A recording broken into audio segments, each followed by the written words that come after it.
En esta sesión vamos a hablar de lo que es la construcción de conjuntos de números. Nos vamos a centrar completamente en los conjuntos ya conocidos, que son los naturales, los enteros y los racionales. Y por último vamos a completar con los enteros. Las construcciones de estos conjuntos es a partir de las relaciones de equivalencia. Entonces son un ejemplo de aplicación de relación de equivalencia. Entonces veamos primeramente. Vamos a partir nosotros del conjunto de números naturales. Este como tal, bueno, no se construye como una relación de equivalencia, como lo vamos a ver con los posteriores, sino que este es con el primero que se parte para su construcción de todos. ¿Por qué? Porque la construcción de este o la concepción de este radica en cosas que ya conocemos. De hecho, nosotros como civilización humana, pues una de las cosas que empezamos a hacer es primero a contar con números positivos. Empezamos a contar manzanas, empezamos a contar ganados, empezó a contar todo eso. Entonces, una de las cosas es que a partir de estos se debe de construir todo lo demás. Bueno, a pesar de que desde hace muchos años se sabía la existencia de los números naturales, de los números enteros e incluso los números racionales, había que darle un formalismo matemático a todo esto. Es cuando aparece Giuseppe Peano y propone los axiomas que deben de cumplir los conjuntos que quieran al menos hacerse pasar o hacerse ver como los números naturales. Tienen que cumplir ciertas condiciones, que es lo que se les conoce como conjuntos de Peano o sistemas de Peano. Sistemas de Peano. Lamentablemente aquí yo no puedo entrar tanto en detalle a la formalización de los números naturales, se necesita un poco más de preparación. Aparte es un tema bastante extenso. Todas las demostraciones que se hacen aplican el principio de la inducción y lo que se conoce como teorema de recursión. Porque, bueno, ustedes han notado que en el principio de inducción, o el axioma de, la inducción matemática, en todo ello implica una recursividad en cuanto a la función. El paso n siempre va a depender del n-1. El n-1 es la hipótesis de inducción hacia atrás y se demuestra el paso n. Entonces, todo lo que nosotros construimos sobre los números naturales, pues se hace a partir de sistemas recursivos. Entonces, para aplicar todo eso, incluso demostrar el teorema de recursión, no es una tarea tan sencilla. Entonces, esto se ve más en un curso de álgebra abstracta. Es un poco abstracto, porque estamos tratando de llevar a una fundamentación matemática algo que para nosotros es cotidianamente utilizable. Por ejemplo, nosotros trabajamos con los números naturales día a día, contamos cosas, incluso trabajamos con los números enteros al restar. Simplemente cuando hacemos un intercambio monetario, por ejemplo, pagamos algo y nos devuelven cambio, se hace tanto una suma para calcular el monto total y se hace una resta o lo que es lo mismo trabajar con números negativos para devolver el cambio. Trabajamos con fracciones si es que hay centavos o situaciones así, en ese caso serían con decimales, pero cotidianamente los conjuntos de números los utilizamos. Entonces, en este curso lamentablemente pues no el tiempo o lo extenso que es el curso no alcanza para darle el fondo o toda la justificación que se requiere para los sistemas de piano. Lo que nos interesa es ver de dónde parte la construcción de los números naturales, las operaciones de suma y multiplicación y la relación de orden que ustedes conocen. Luego de ahí, a partir del orden de la relación de equivalencia, construir los siguientes conjuntos de números. Entonces nosotros solamente nos vamos a centrar en ver de dónde provienen los números naturales, solo como, vamos a decirlo así, como una curiosidad. Digo, no es una curiosidad, es un tema completo, es bastante amplio. Incluso les voy a dejar una referencia sobre Classroom de dónde pueden consultar si quieren ver toda la teoría que hay detrás de lo que estamos haciendo aquí. Entonces, voy a hablar más o menos de dónde proviene la suma, cómo es que se define la suma realmente en números en números naturales. Y por ejemplo, una regla que ustedes conocen es la de tricotomía. Eso que tiene que ver con el mayor que, menor que, igual. donde solamente se cumple uno de esos tres, proviene de la suma de números naturales. Aquí las proposiciones no voy a entrar en la demostración porque necesito lo que se conoce como el teorema de recursión. Y como les digo, eso sí requiere teoría un poco más extensa. Voy a dar por entendido al menos cómo se define la suma y cómo se va a definir el orden. Y solamente les voy a dar una breve muestra de cómo es que se crearon. O bueno, se justificaron su existencia. Lo mismo va a pasar con los naturales. Y ya posteriormente pasaré a los enteros para ver cómo es que se construyen a partir de los números naturales. Ahí en los números enteros me voy a tardar un poco porque voy a hablar un poco más de divisibilidad y terminaré con ejemplos de cómo extender los enteros a los racionales y los racionales a los reales. Tampoco entro tanto en eso en detalle porque la construcción de los racionales a los reales es un concepto que se ve en cálculo, no tal cual como la construcción, sino que la parte de construcción de racionales a reales ocupa lo que se conocen como sucesiones de Cauchy. Se define una relación de equivalencia con sucesiones de Cauchy y a partir de ahí ya podemos completar hacia los números reales. Entonces eso es otro tema de cálculo y aquí lo que nos interesa es la relación de equivalencia. Entonces vamos a partir de cómo es que se definen los conjuntos digo los conjuntos porque al final todos provienen del sistema, de los sistemas de Peano. Después se dice que todos son isomorfos o que prácticamente son el mismo, solo existe un conjunto de números naturales, solo que lo vemos con muchos disfraces. Lo que les comentaba al inicio del curso. Yo trabajo con los números naturales de manera personal, la mayoría sí lo hace en matemáticas, a partir del 1. Hay quienes, por comodidad, sobre todo en programación, para evitar problemas de numeración con el manejo de arreglos, utilizan a los números naturales desde el 0, porque la numeración de localidades de memoria, el conteo de arreglos, las posiciones en arreglos, todo eso empieza su conteo desde el 0. Entonces nosotros vamos a empezar desde el 1 y después, bueno, ahí como les digo, voy a enunciar esa parte de que todos los sistemas de Peano son exactamente 1. Entonces, ¿qué va a ser para nosotros un sistema de Peano? O bueno, ¿qué es un sistema de Peano? Un sistema de Peano, así en breve, es un conjunto, una tres tupla, o sea, una lista de tres objetos. Contiene un conjunto no vacío, ahorita voy a escribir todo lo que estoy diciendo, un conjunto no vacío. Contiene un elemento que pertenece a P, que denotamos como 1 de P, y este prácticamente garantiza que P sea no vacío, porque estamos pidiendo un elemento en P, y si pedimos eso, en automático P no puede ser vacío. Y por último, una función, que le conocemos como función sucesora. En este caso, bueno, déjenme escribir aquí.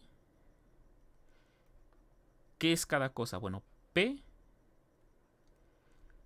es un conjunto no vacío.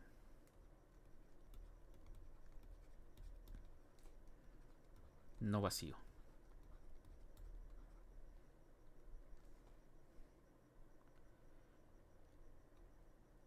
Este 1 de P es un elemento en P, solamente, que nosotros vamos a fijar. Es un elemento fijo. Y por último, esta SC es una función que va de P en P. Una función inyectiva.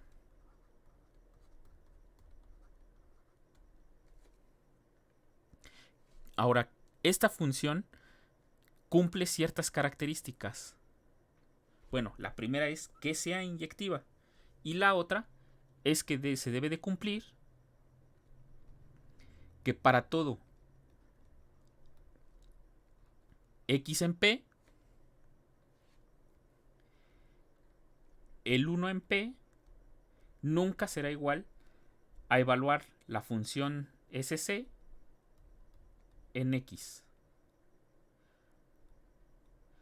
Prácticamente esto lo que nos garantiza es que 1 de P es el primer elemento de nuestro sistema de Peano. Lo podemos ver así, aunque no puedo hablar de primer elemento si no hay un orden. Pero al menos puedo decir que no hay nadie antes del 1. A SC se le llama función sucesora.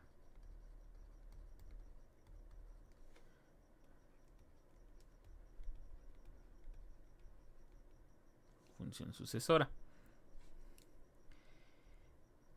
Y en este caso, a SC de X se le dice el sucesor de X.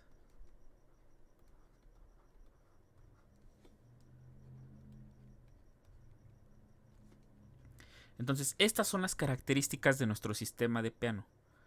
Es una tupla, una tripleta, formada por un conjunto, un elemento en P y una función inyectiva que cumplen esta condición que tenemos abajo. Nadie está por debajo, por así decirlo, de este elemento 1 de P. Justamente es por eso la notación que nosotros hacemos. Esto nos define un sistema de Peano. Resulta, y bueno, lo pongo como una proposición, aunque como les digo, no voy a entrar en detalle en la demostración de eso. Como proposición, todos los sistemas de Peano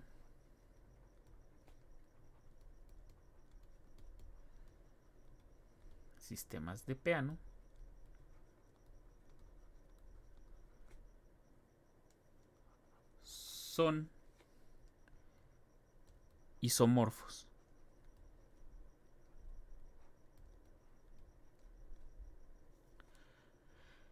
Y aquí, ¿qué se entiende por un isomorfismo? Si lo pongo así, la definición, isomorfismo,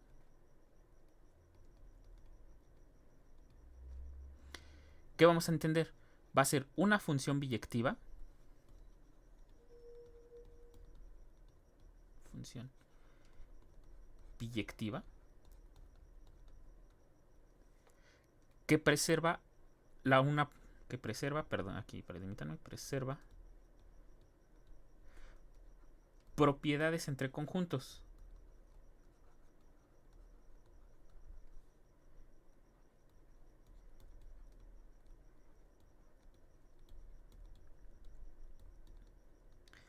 Ahora esta definición está dada de manera coloquial, de manera textual.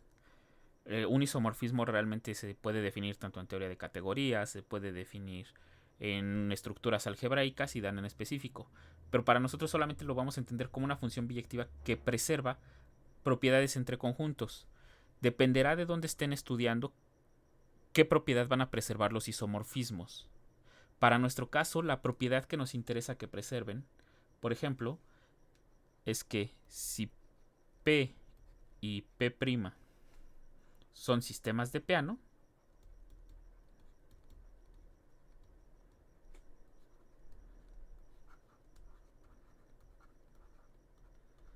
¿y qué más? Y phi de P en P' es un isomorfismo,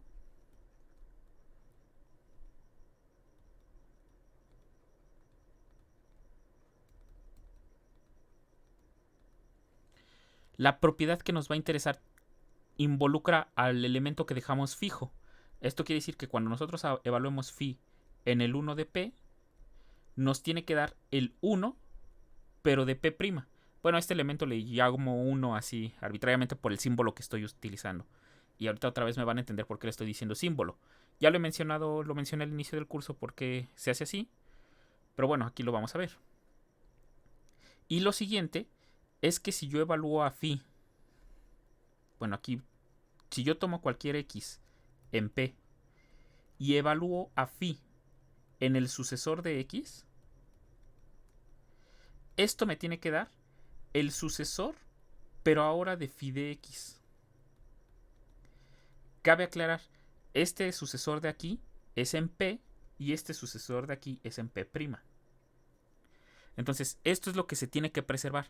En este caso, para nosotros esto va a ser un isomorfismo, una función inyectiva que preserva estas dos propiedades. Entonces, resulta que todos los sistemas de Peano son isomorfos. Por tanto, esto que tenemos ahí se lee como que existe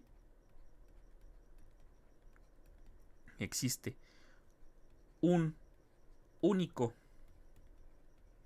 sistema de Peano. Sistema de Peano. Y la palabra unicidad aquí no la entiendan como usualmente lo hacemos en el diccionario. ¿Por qué? Porque existe un único, salvo isomorfismo. Bueno, isomorfismos.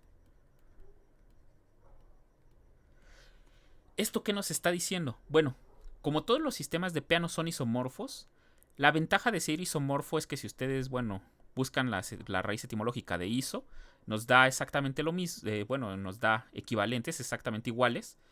Es justamente lo que vamos a interpretar. Todos estos sistemas de Peano son exactamente el mismo, solo que le vamos a cambiar la máscara, le vamos a cambiar la cara, dependiendo a lo que nos convenga. Es lo que les comentaba. Dos sistemas de Peano, por ejemplo, van a ser los naturales y los naturales junto con el cero.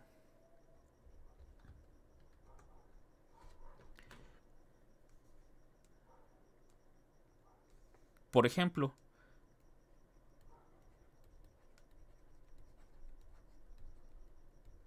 los naturales con el 1 que conocemos y la función sucesora, bueno, pues la función sucesora no nos va a quedar de otra más que igual la que conocemos, aunque no he definido la suma en naturales, ahorita la vamos a entender, pero esto es en base a lo que conocemos. El sucesor de n no va a ser otro más que n más 1. De hecho, en un momento en la suma voy a utilizar esta propiedad. Y otro ejemplo de sistema de Peano van a ser los naturales junto con el 0, pero aquí el elemento fijo no va a ser el 1, sino el 0. Y el sucesor, vamos a ponerle aquí el sucesor así. ¿Qué va a ser? Bueno, la función sucesora que nos va a dar exactamente lo mismo, va a ser la misma función. Sucesor de 0. No quiere decir que en todos los sistemas de Peano así sea la función, pero al menos para estos casos sí es exactamente la misma. Y estos dos son dos sistemas de Peano que aparentan ser diferentes, pero lamentablemente, perdón, no lamentablemente, son exactamente el mismo, pero son exactamente el mismo, aunque les estamos cambiando el disfraz. Arriba estamos utilizando a los naturales como los conocemos, como aprendimos a contar desde el 1. Y abajo, bueno, vamos a decirlo así, es la máscara, vamos a ponerlo así, esta es la máscara griega en el caso 1. Y abajo tenemos la máscara maya, donde ya se incluía el 0. Digo, es una comparación un poco absurda, pero espero que así se entienda. En los griegos empezamos a contar desde el 1, mientras que en la numeración maya sí tenemos el 0. Entonces, pensaríamos que son distintos, pero no. Ambos forman un sistema de Peano y por tanto son isomorfos y por tanto son el mismo. Entonces puedo utilizar cualquiera de los dos para empezar a contar o para definir a los números naturales. Lo que delimita exactamente a un sistema de Peano, aparte de estas propiedades, va a ser el principio de inducción, lo que más caracteriza a un sistema de Peano. Ya hemos visto el principio de inducción en los números naturales. Justamente, bueno, ya no lo enuncio, ya lo conocemos. Es la forma en demostrar, de cómo demostramos que un subconjunto de los naturales, por ejemplo, y ya les voy a llamar a los naturales porque son un sistema de Peano es único. Entonces, pues al ser único, van a ser los naturales, aunque, cierto, es algo que se me está pasando, no hemos visto que exista al menos uno. Aquí yo lo di porque esto ya lo conocemos. Y me están diciendo que todos los sistemas de Peano son únicos, es único salvo isomorfismos. Todos son el mismo, solamente que con otra máscara. Pero nunca he construido uno. Podría ser que no existiera ningún sistema de Peano. Incluso podría ser que estos nunca fueron así definidos, suponiendo que no los conociéramos. Entonces, pues antes de continuar con todo eso de la teoría de sistemas de Peano, hay que construir al menos un sistema de Peano. Al menos uno. ¿Por qué? De ahí en fuera sabemos que todos van a ser al menos ese. Y entonces, pues necesitamos un sistema de Peano. Solamente que no tenemos muchos recursos de dónde partir. ¿Qué podemos hacer? Bueno, para la construcción de un sistema de Peano,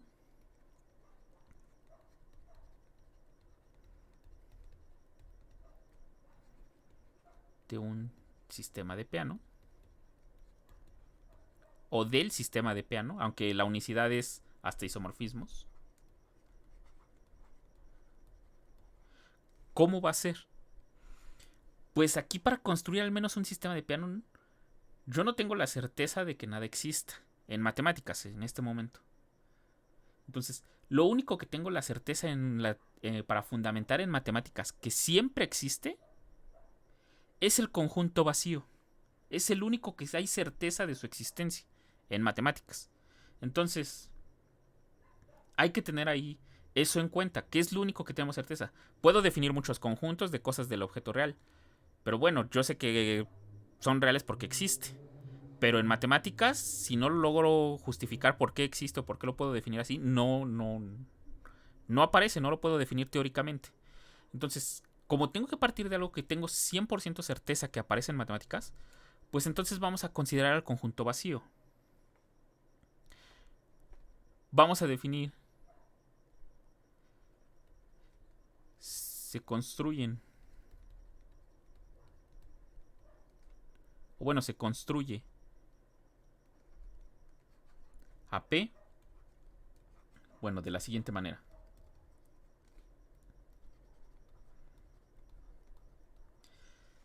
Tomemos al conjunto vacío. Este es el único que tengo certeza que existe. Y este lo metemos en un conjunto P, en el conjunto P. Vale. Ya tengo un elemento, conjunto vacío. Puedo definir el conjunto que contiene al conjunto vacío como único elemento. Esto quiere decir que puedo definir al conjunto que contiene a este de aquí. A este. Y a este lo vamos a meter también en P. Esto quiere decir que P, al menos de momento, contiene al vacío, contiene al conjunto que contiene al vacío. Así. Ya tengo un elemento, ya tengo dos elementos que sé que existen. El conjunto formado por el vacío, el conjunto vacío y el conjunto formado por el vacío. ¿Por qué no creo el conjunto que contiene al conjunto vacío y que contiene al conjunto que contiene al conjunto vacío? Así. Y este también lo meto en P. Lo que nos quedaría así.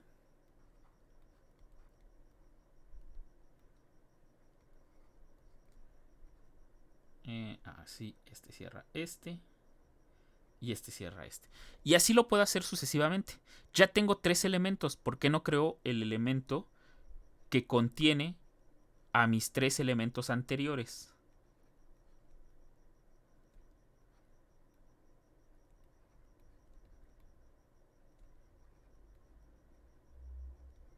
Así. Así. Y déjenme, este lo copio porque ya, bueno, ya está extenso y lo voy a tener que reducir de tamaño.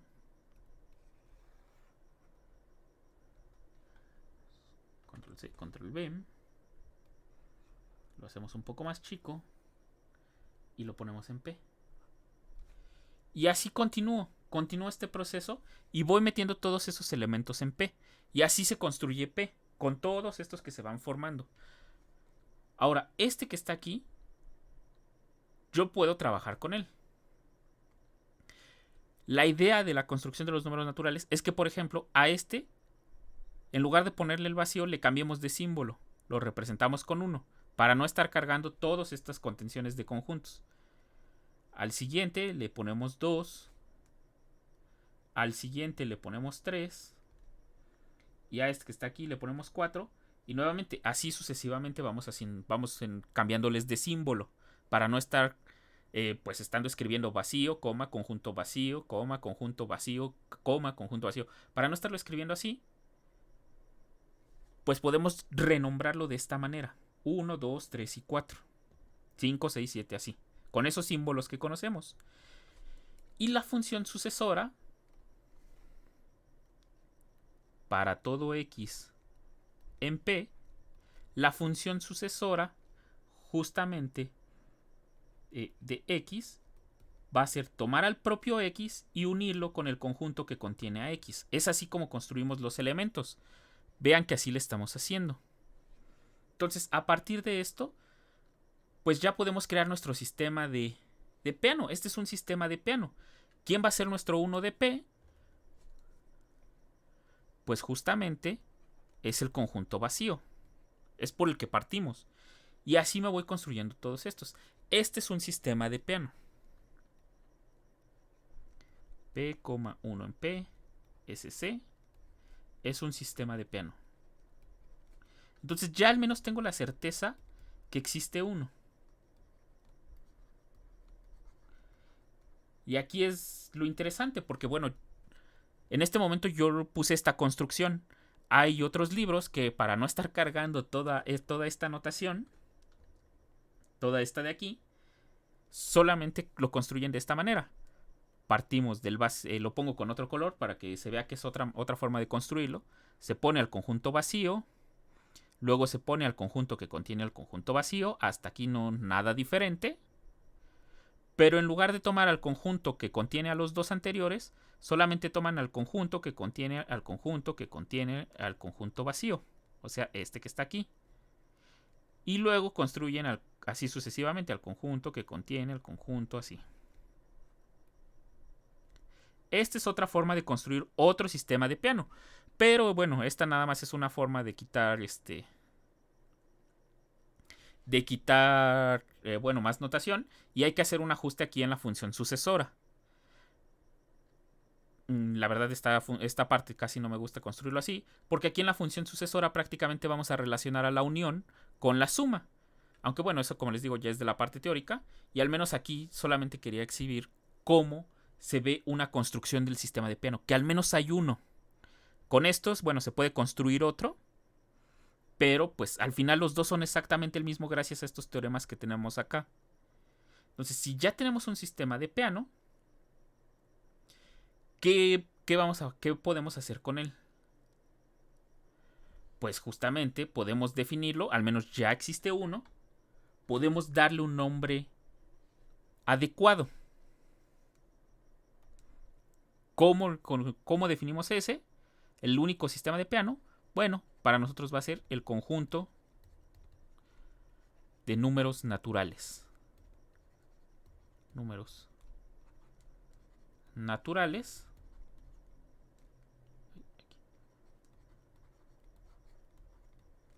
o enteros positivos.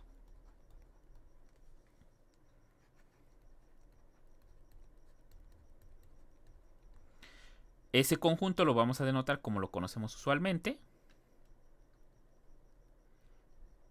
que es 1, 2, 3, término general n, y así sucesivamente. Aquí la ventaja que nosotros tenemos es que podemos definir al sucesor.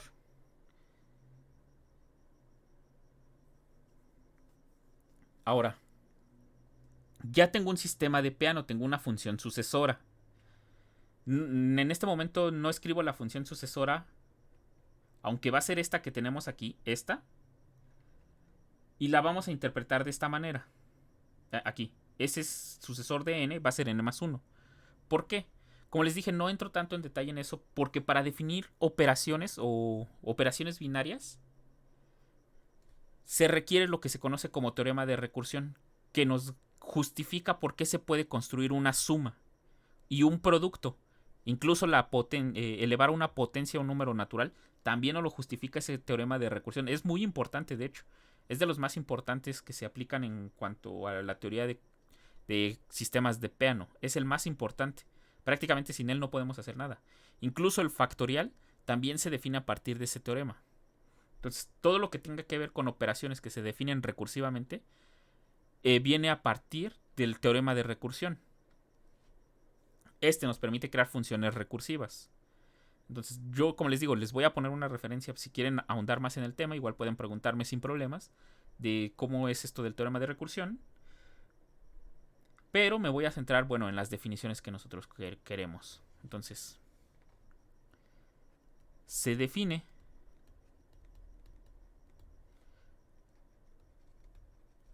una suma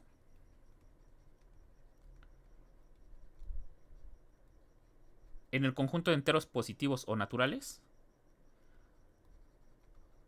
como la función de n cruz, aquí era cruz, n cruz n, En este caso, cuando tenemos así un conjunto producto cartesiano consigo mismo y cuyo contradominio de la función es otra vez el mismo conjunto, a esto se le conoce como una operación binaria. Operación binaria.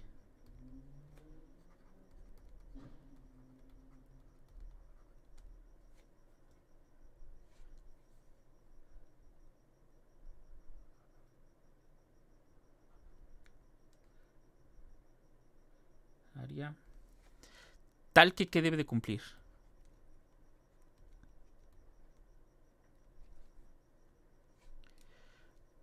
Uno. Para todo x, bueno, para todo n, en n, esta suma evaluado en n, el 1, el primer elemento del sistema de Peano, tiene que ser el sucesor de n.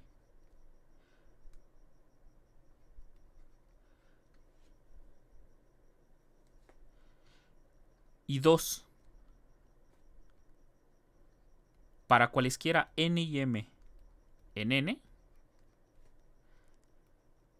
la suma evaluado en n, el sucesor de m, o déjenme ponerlo en orden, m, el sucesor de n, de esta manera, tiene que ser exactamente el sucesor de n o de m más n. Ah, bueno, aquí todavía no utilizo esa notación. Entonces aquí sería m, n. Y entonces se cambia la notación.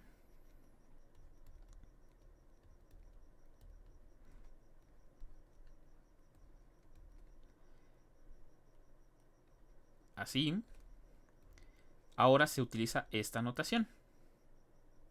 Y bueno, esto lo que nos dice el 1 es que n más 1 es exactamente el sucesor de n. Y la parte 2 es lo curioso de la suma. La suma no se define directamente sobre el m, sino se define a partir de su sucesor, perdón, sobre el n, sino se define a partir de su sucesor. Esto quiere decir que m más el sucesor de n tiene que ser exactamente el sucesor de m más n. Entonces, así es como se define la suma en los números naturales.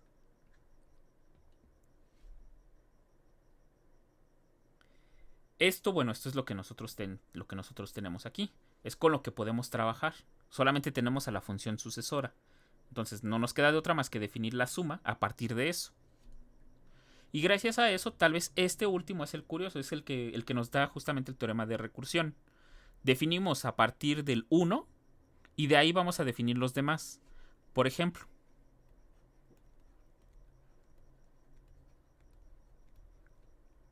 nosotros sabemos que 5 más... déjenme poner una corda aquí. 5 más 3 es exactamente 8. Esto nosotros ya lo sabemos. Pero bueno, esto lo sabemos porque así nos enseñaron a sumar, nos enseñaron a justificarnos a partir de una recta. Ahorita veremos a qué me refiero con eso. Pues esto se define recursivamente. Esto quiere decir que esto es igual, según lo que tengo arriba, esto es 5 más el sucesor de n. En este caso, n. Este 3 es el sucesor de 2. Y bueno, este me jugaría el papel de sucesor de n y este me jugaría el papel de m. Entonces 3 es el sucesor de 2. Por tanto, puedo definir esto que tenemos aquí. Aquí solamente apliqué la propiedad 1. Esto quiere decir que el sucesor de 3 el sucesor de 2 es 3. O sea, 2 más 1. Apliqué la propiedad 1. Luego, tomo al 5 más... aquí ya tengo que sustituir acorde a la propiedad 2. ¿Qué nos dice? Aquí nos dice que 5 más el sucesor de 2 es el sucesor. Creo que no debía haber escogido 5. Se puede confundir con la S. 5 más 2. Así. Aquí apliqué la propiedad 2. Y ahora, esto es el sucesor. 5 más 2 yo no sé sumarlo, no está en mis reglas. Lo que sí sé es que el 2 es el sucesor de 1. Entonces este es el sucesor de 1. Nuevamente, aquí volví a aplicar la propiedad 1 para poner esto así.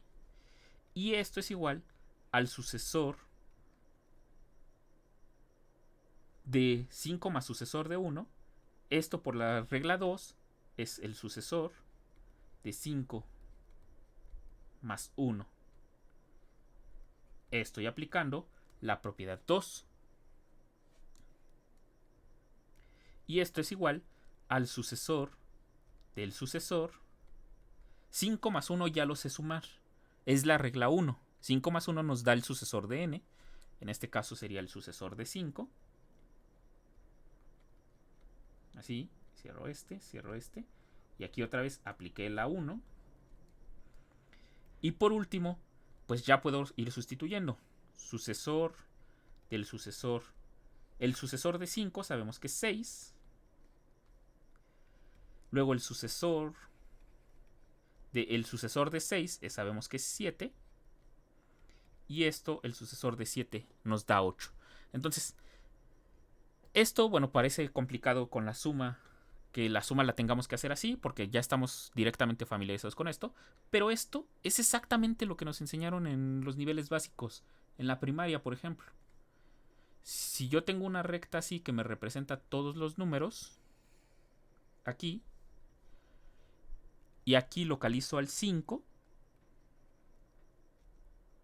aquí va a estar el 6, aquí va a estar el 7 y aquí va a estar el 8. Para hacer la suma de 5 más 3, nos decían, ok, ubícate en esta recta en el 5. Y ya da un salto, da la cantidad de saltos que te indique el segundo sumando. En este caso nos dice que hay que dar 3 saltos.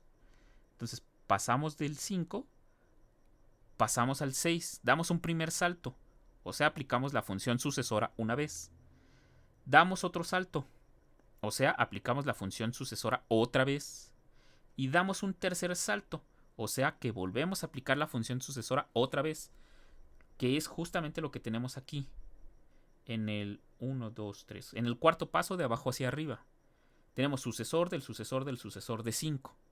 Solamente que ahora estamos formalizando lo que ya conocíamos. Pasamos de esto de que incluso se hacía una analogía con una rana que va saltando de una en una casilla. Ahora se le está dando un formalismo a lo que conocemos. Como les digo, por eso es lo difícil. Lo mismo pasaba con los conjuntos. Darles una axiomatización es bastante complicado porque es algo que trabajamos coloquialmente. Lo mismo pasó aquí. Pasó bastante tiempo antes de que Giuseppe Peano diera todo este formalismo.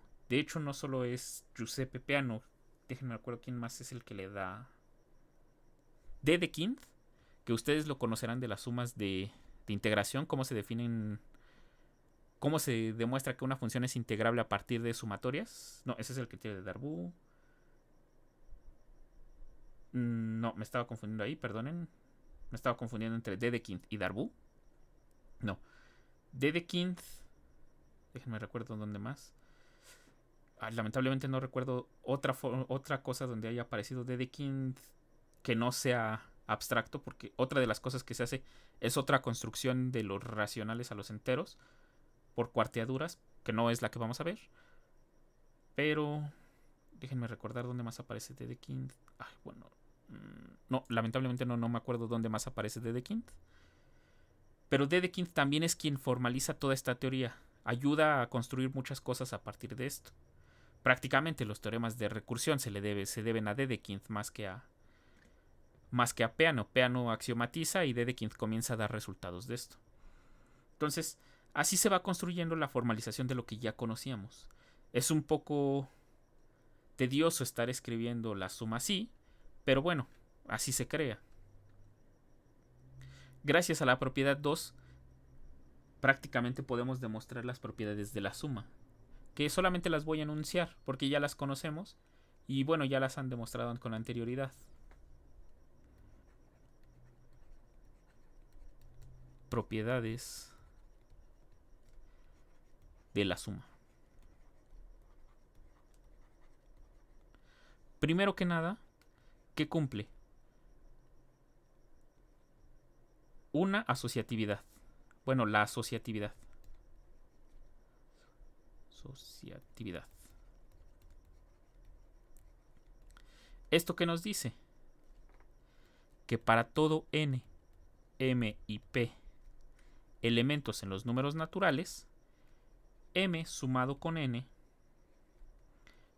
sumado con p es exactamente lo mismo que sumar a m n más p. Esto es la asociatividad. Lo segundo, conmutatividad.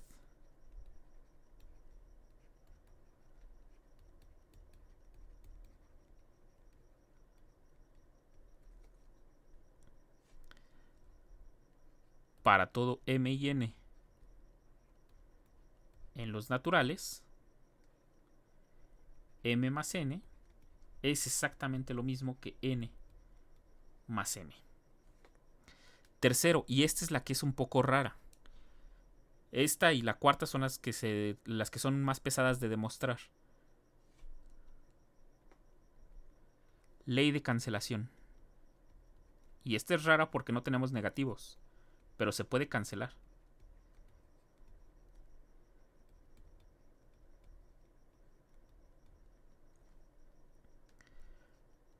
Para todo m, n y p en n, tales que, bueno, así para todo m y n y p, si m más p es exactamente lo mismo que n más p, entonces no queda de otra. M tiene que ser exactamente igual a n. Y esto es lo raro, porque aquí nosotros estamos acostumbrados a trabajar en un lenguaje de ecuaciones. Aquí para nosotros, en el caso de enteros,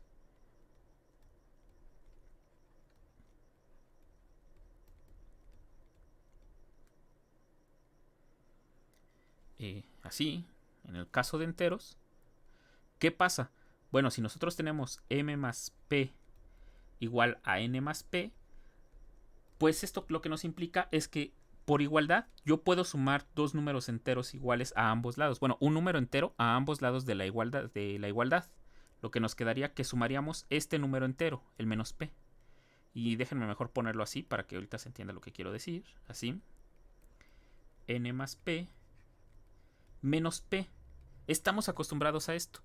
El problema es que esta entidad, esta, no pertenece a los números naturales. No la conocemos, no conocemos los negativos en los números naturales. Entonces no estamos aplicando esto que nosotros ya sabíamos hacer. Esto se justifica gracias a la función sucesora, los teoremas de recursión. Se puede justificar bastante bien a que la función sucesora es inyectiva. Se obtiene bastante bien esta propiedad sin necesidad de esto. Ahora, esto también lo que nos dice es, bueno, que podemos sumarlos. O sea, podemos cancelar sin necesidad de atrofiarnos. Ahora, bueno, sin necesidad de enredarnos. O sea, sin necesidad de los negativos, perdonen ahí.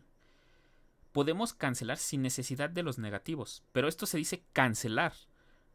No estamos restando nada en ambos lados de la ecuación. De hecho, aquí vamos a tener un ligero problema.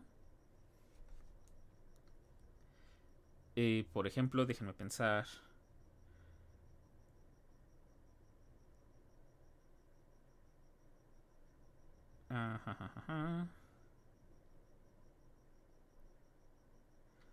Permítanme.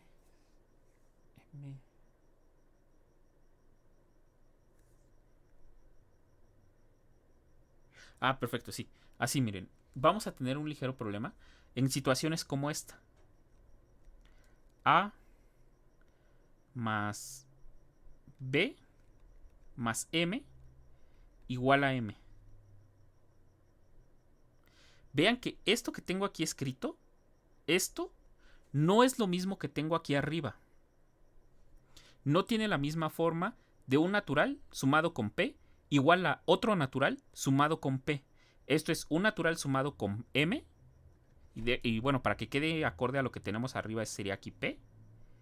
Y P igual al P sin nada sumado. Aquí no aplica la propiedad 2. No aplica. Esta va a ser una de las restricciones que vamos a tener. La ley de cancelación.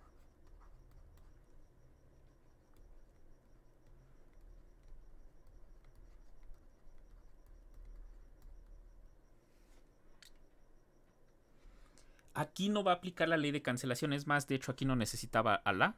Aquí este fue de más. Aquí no puedo aplicar la ley de cancelación. ¿Por qué? Porque esto nos implicaría que B tiene que ser 0. Entonces, dependiendo del sistema de piano donde esté trabajando, voy a entender a este símbolo o no. En nuestro caso estamos trabajando con el sistema de piano que empieza desde el 1, no desde el 0. Es más, resolver este tipo de ecuaciones, B más P igual a N, para nosotros es imposible. No se pueden resolver. ¿Cómo las podemos resolver? Bueno, fácilmente podemos extender a un sistema de piano. A un sistema de piano que involucra el 0. Y aquí pues esto sería P más 0. Y ya tendría la forma que tiene la propiedad 3. Un natural más P igual a otro natural más P. Aquí los naturales serían B y el 0, si empezáramos desde el 0. Pero como no lo hicimos así, pues entonces no puedo hacer esta ley de cancelación aquí. No aplica. No tiene la forma que nosotros tenemos acá. Es otra gran diferencia con lo que usualmente hacemos, al no tener el 0. Después corregiremos esto de aquí. Bueno, aquí les digo, la forma fácil de corregirlo es cambiándonos de sistema de piano para poder trabajar con ello, pero aquí tendríamos que escribir al 0. Pero no es lo que nosotros queremos. Queremos ir más allá. Queremos poder utilizar estos negativos. Por eso posteriormente extenderemos a los números enteros. Pero bueno, aquí se entiende prácticamente cómo es la ley de cancelación. No estamos haciendo la suma del inverso de P en ambos lados de la ecuación y tampoco podemos hacer este tipo de cancelaciones. Tiene que ser forzosamente de esta forma. Porque no podemos trabajar con el 0. Entonces, esta es la ley de cancelación. 4. Y otra propiedad que es bastante importante, y si lo vemos en contexto, la 4 de estas 3 es la más difícil de demostrar. Es más, la que pondré aquí la voy a poner como una 5, porque para demostrar algo de ahí, va a ser la que nos va a justificar que no puedo aplicar esta ley de cancelación acá. ¿Qué va a ser? Para todo M y N en los naturales,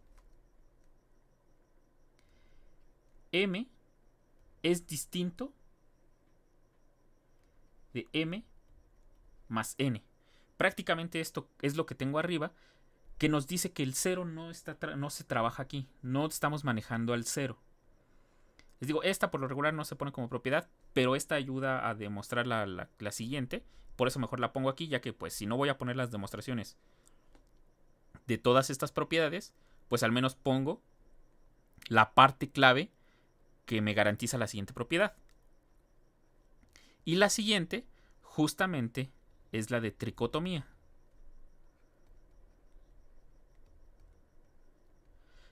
¿Qué nos dice la tricotomía? Ya la conocen ustedes, solamente que la conocen con la relación de orden. Pero aquí pues no tengo eso todavía. Entonces, para todo M y N en los números naturales, solo se cumple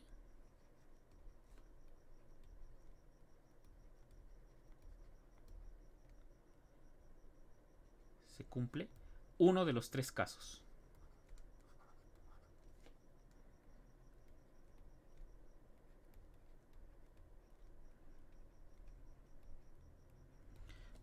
¿Cuál va a ser?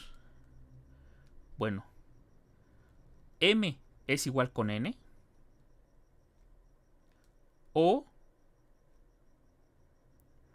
existe un único, vamos a ponerle P en los naturales, tal que M tiene que ser exactamente N más P. O existe un único Y bueno, para no ponerle la misma letra, vamos a ponerle Q en N, tal que el N es igual a M más Q. Solamente puede pasar una de estas tres situaciones. O son iguales, prácticamente la de abajo es la equivalencia, y lo vamos a ver más adelante, que N sea menor que M, y la de abajo es que M sea menor que N. Estas son las reglas de tricotomía que ustedes conocen. Solamente que aquí ya la hacemos con algo que hasta este momento conocemos, que es, bueno, la suma en un sistema de Peano, que ya está bien definida. Y bueno, estas 5 propiedades, que originalmente eran 4, pero esta que nos ayuda a demostrar la tricotomía, la pongo como una propiedad importante, son las que cumple la operación de suma. Todas estas ustedes ya las conocían, ya saben que se cumplían en los números naturales. Bueno, la curiosa es la ley de cancelación, porque ahora pues podemos solamente cancelar en ciertas situaciones. A pesar de que no tenemos negativos, se puede cancelar.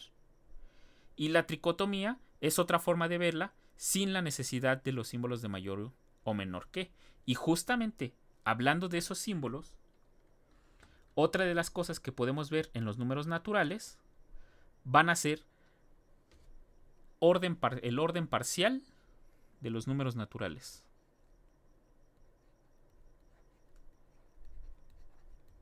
El orden parcial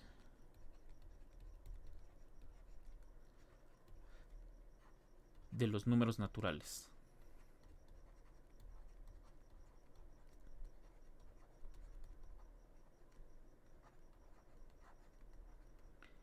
Primero que nada, ¿qué vamos a entender por un orden parcial? Bueno, nosotros recordemos que si teníamos sea X un conjunto no vacío,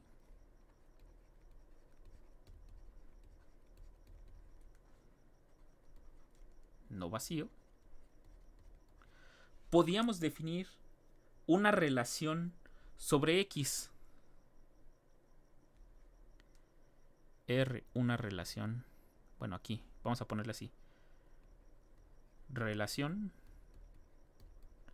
sobre X. Esto, recuerden, esto tiene que ver, se relaciona, bueno, está estrechamente relacionado con lo que era el concepto de relación de equivalencia. Relación sobre X. Esto no es... mejor lo pongo aquí. Sobre X. Podemos definir una relación sobre X. Vamos a llamarle en este caso R. Y esto no es otra cosa más que un subconjunto del producto cartesiano de X consigo mismo. Esto era una relación. Recuerden que en general podíamos relacionar un conjunto con dos conjuntos distintos. Pero cuando solamente teníamos uno, llamábamos una relación sobre X a un subconjunto de X con X. Dos importantes tipos de relación que se destacan. Bueno, primero que nada, aquí se construye lo que es un preorden, que ahorita vamos a ver qué es un preorden. Y luego a partir de aquí se define lo que son las relaciones de equivalencia.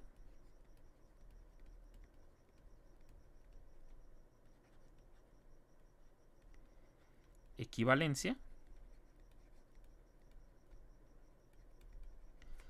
Y las relaciones de orden.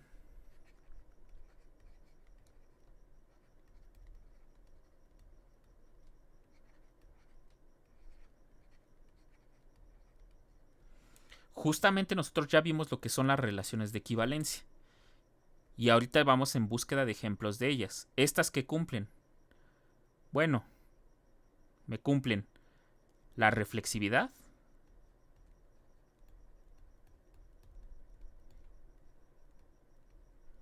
De hecho, aquí no necesito este paréntesis. Me cumplen la simetría. Y por último me cumplen la transitividad.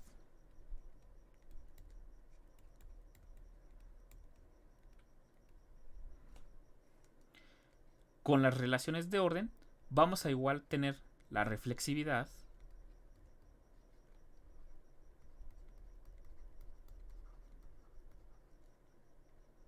pero ahora en lugar de tener la simetría vamos a tener antisimetría. Y parecerán antisimetría. Y parecerán conceptos opuestos, pero veremos que no. Hay un ejemplo donde se tiene una relación que es tanto simétrica como antisimétrica. Y también cumple la transitividad.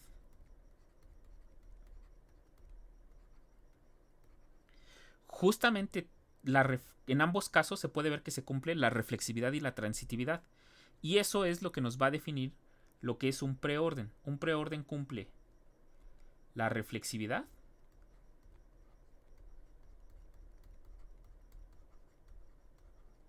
y nos cumple la transitividad.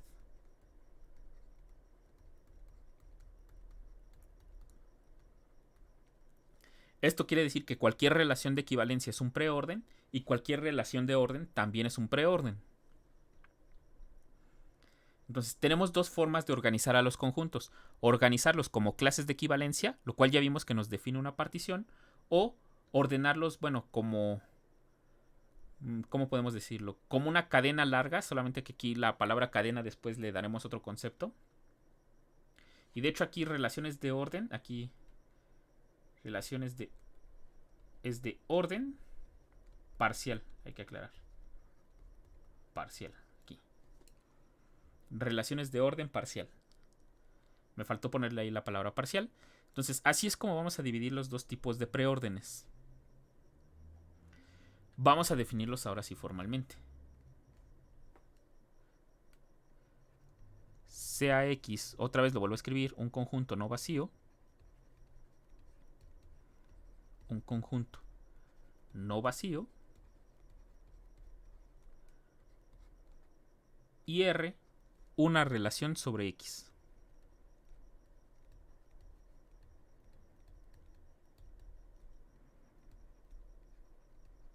Sobre X. Vamos a ponerlo así. R es un preorden si cumple,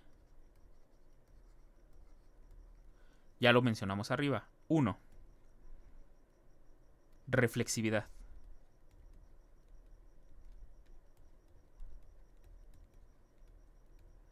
¿Esto qué quiere decir?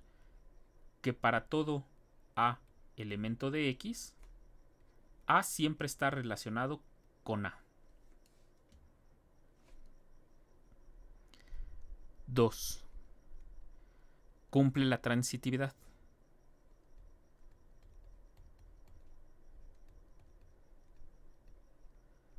¿Esto qué es? Para todo A, B y C, elementos de X, si A está relacionado con B bajo R y B está relacionado con C bajo R, entonces no queda de otra.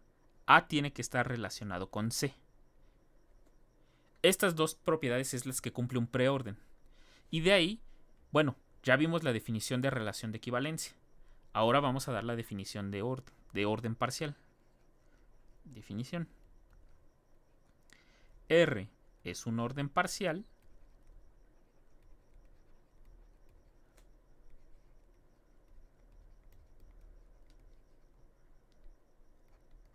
si R es un preorden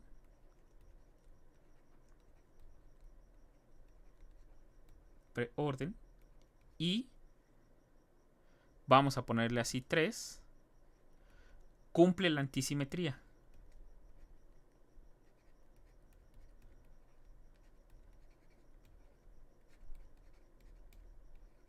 ¿Esto qué quiere decir? Que para todos A y B en X,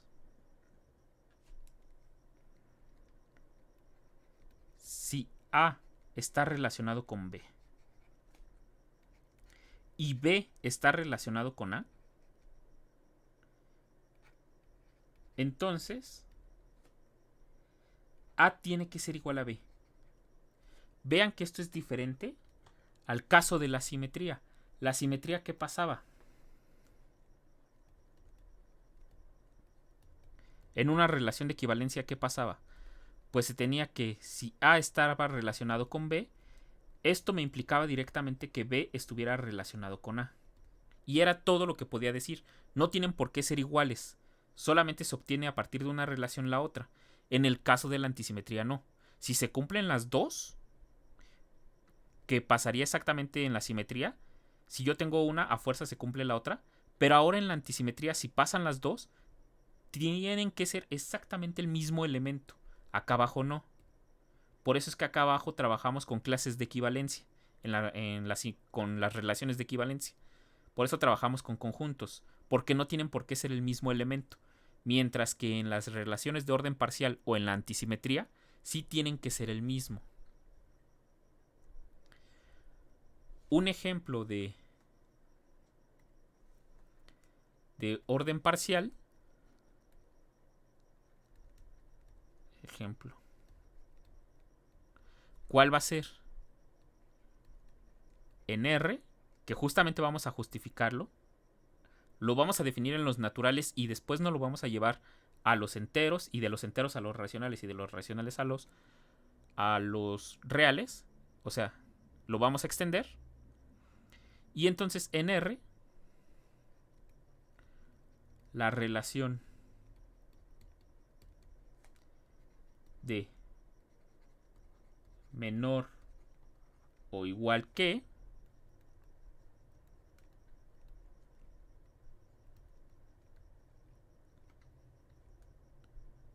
lo denotamos con este símbolo,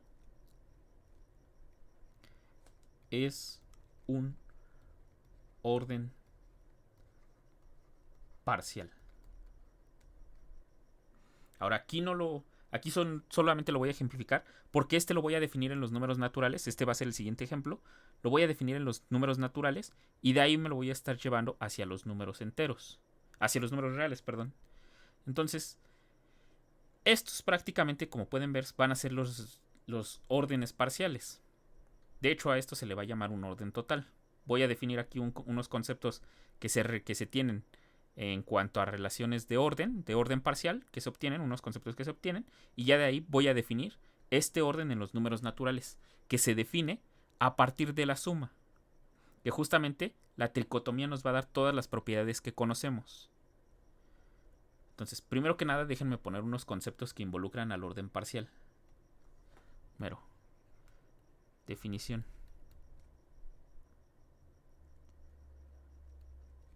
Un elemento A0 en X se llama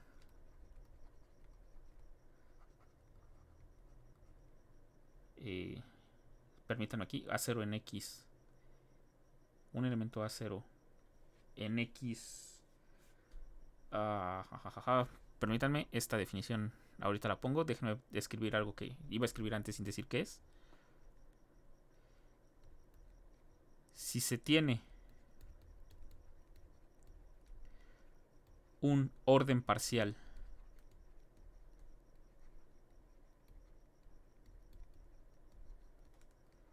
en X, entonces se dice que X es parcialmente ordenado.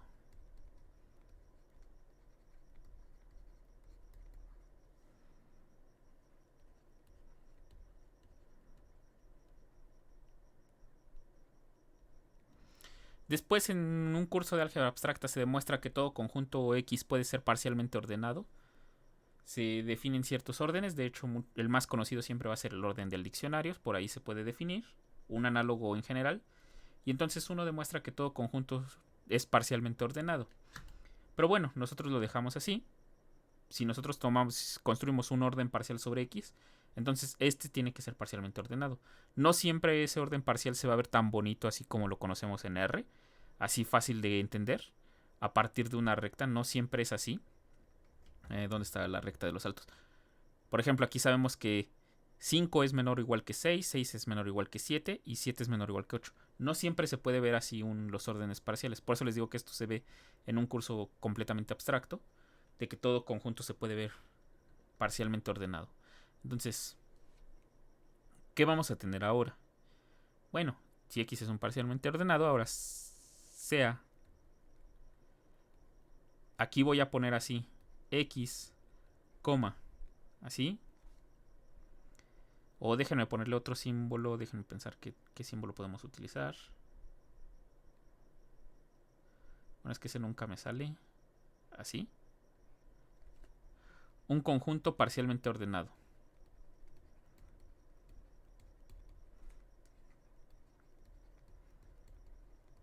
Parcialmente ordenado.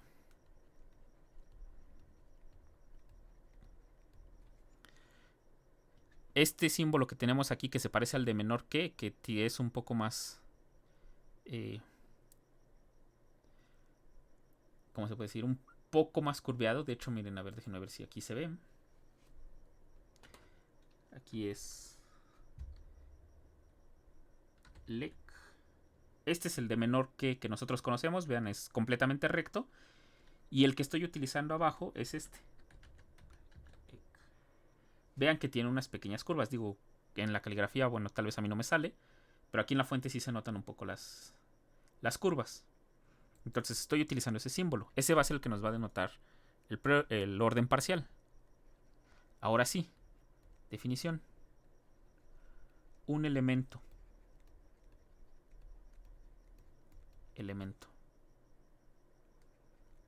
A0 en X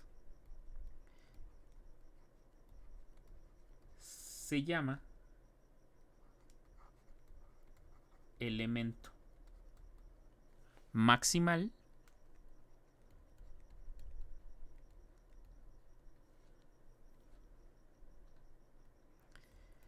si para todo, y déjenme ponerlo abajo, si para todo B en X tal que A0 esté relacionado con B o que esté por debajo de B,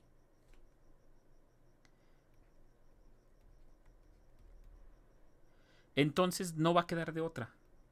El A0 tiene que ser exactamente igual al B. O dicho de otra manera, el B tiene que ser a fuerzas el A. Nadie puede estar por arriba del B. Perdón, del A0. Si alguien resulta estar arriba, tiene que ser forzosamente A0. O sea, es de los últimos. Esto no quiere decir que sea único. Puede haber muchos elementos maximales. Con los que han visto, por ejemplo, en los calcular el elemento máximo en un conjunto, por ejemplo, en un intervalo en los números reales, está estrechamente relacionado en un intervalo cerrado. Hay que entender la diferencia entre el elemento maximal, que en este caso es un elemento en X, y lo que vamos a conocer ahorita como cota superior. Definición. Sea B un subconjunto de X.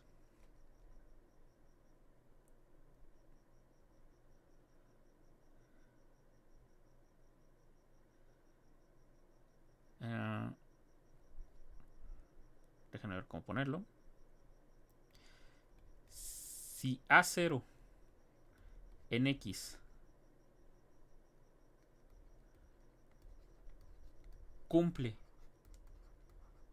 que para todo B elemento en el conjunto B esté por debajo o B esté relacionado con A0. Recuerden que aquí, a diferencia de la relación de equivalencia, sí importa el orden en que pongo uno u otro. Quién pongo a la izquierda y quién pongo a la derecha. Si tuviera la simetría, no importaría. Pero aquí sí importa. Por eso es que puedo decir la palabra por debajo de uno u de otro. ¿Sí? Entonces, A0 se llama cota superior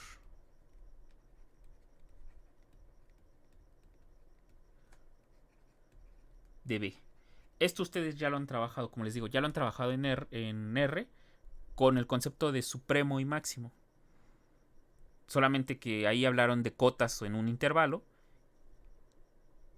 Y aquí lo tenemos la definición general. Perdón, Y entonces, con esto es con lo que nosotros estamos trabajando. Ahora, de manera general, ya no estamos solamente en intervalos. Entonces, tenemos A0 se llama una cota superior de B. Nuevamente, no tiene por qué ser única. Ustedes han visto en los intervalos en R, cuando son intervalos finitos, siempre podemos encontrar varias cotas superiores. Aquí no defino el concepto de cota superior.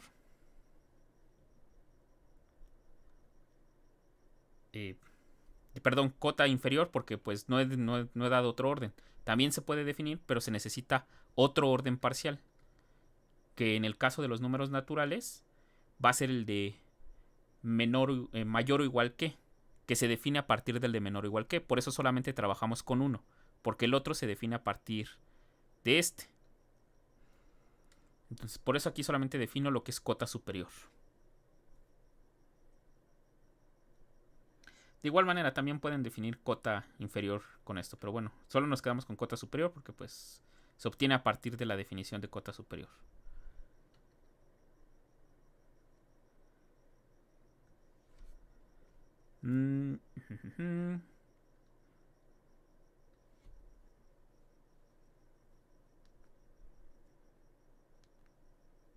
Ok. Lo siguiente es definición. Si para cualesquiera A, B en X A es menor que B o B está relacionado con A, entonces X se llama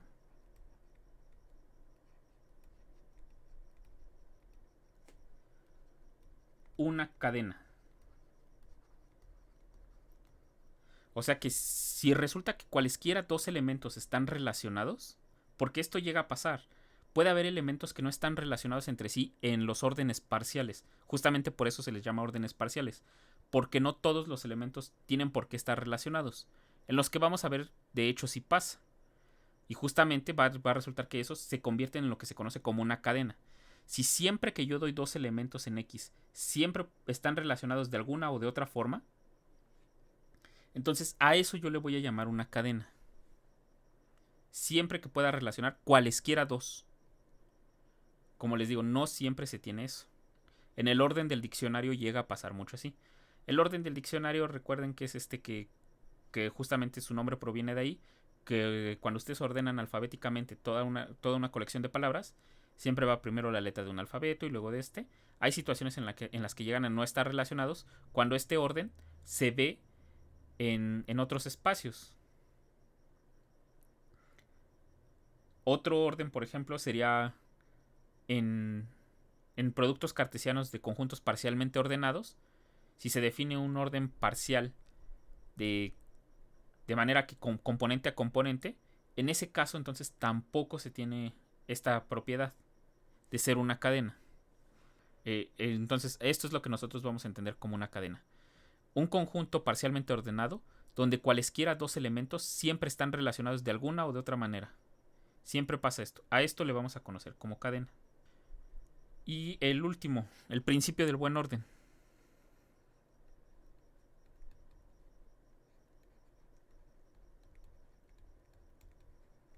Principio del buen orden.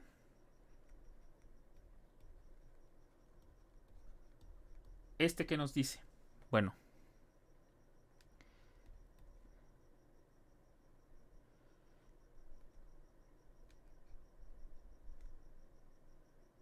X se dice que está bien ordenado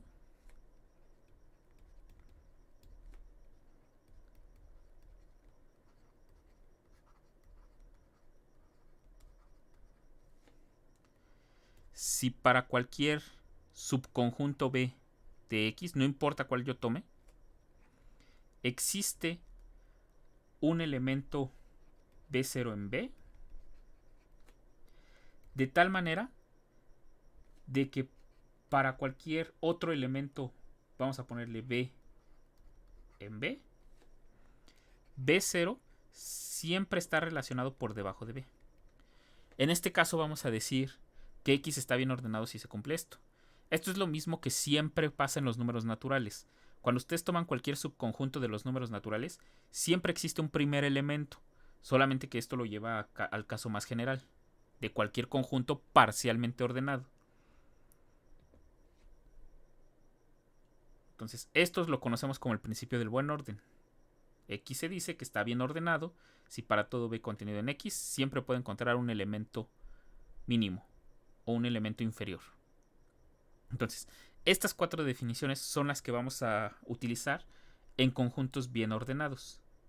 Y justamente de aquí, bueno, ya solamente para concluir, voy a poner un ejemplo de un orden parcial, que es con el que vamos a estar trabajando la siguiente sesión. Se define la relación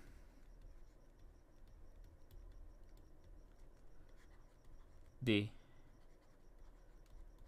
mayor o igual que sobre n como para cualesquiera n y m números naturales, m va a ser menor o igual que n, o dicho de la forma en que ahora lo estamos viendo, m va a estar relacionado con n, si solamente si m es igual con n, o existe p en n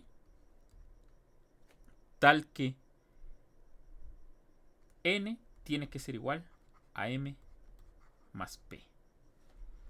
Esta es la definición con la que se crea el orden que ya conocemos en los números reales, solamente que se define a partir de la suma de números naturales y de ahí se comienza a extender hasta los reales gracias a las relaciones de equivalencia. Las relaciones de equivalencia que vamos a definir se comportan muy bien con respecto a la suma y con respecto a este orden. También lo vamos a ver con la multiplicación. Pero bueno, hasta aquí le voy a dejar de momento. Esto es el ejemplo de un orden parcial. La siguiente clase vamos a ver que este es un orden parcial. Y ya de ahí, bueno, vamos a ver, solamente voy a mencionar las propiedades que cumple este con respecto a la suma, que son las que ustedes ya conocen. Entonces, hasta aquí le dejo por hoy. La siguiente sesión ya vamos a terminar de ver cómo se definen las propiedades de los números naturales. Y de ahí damos el salto a los números enteros, a partir de la relación de equivalencia. Entonces, aquí, si ustedes pueden, y si quieren ir intentando demostrar que esto es un orden parcial, realmente es fácil porque la mayoría de las propiedades nos las dan acá arriba en las propiedades de suma. En las propiedades de suma prácticamente tenemos las mismas. Es más, la de tricotomía nos va a garantizar, déjenme ver dónde puse la definición de aquí, nos va a garantizar la antisimetría. Ustedes lo van a poder ver.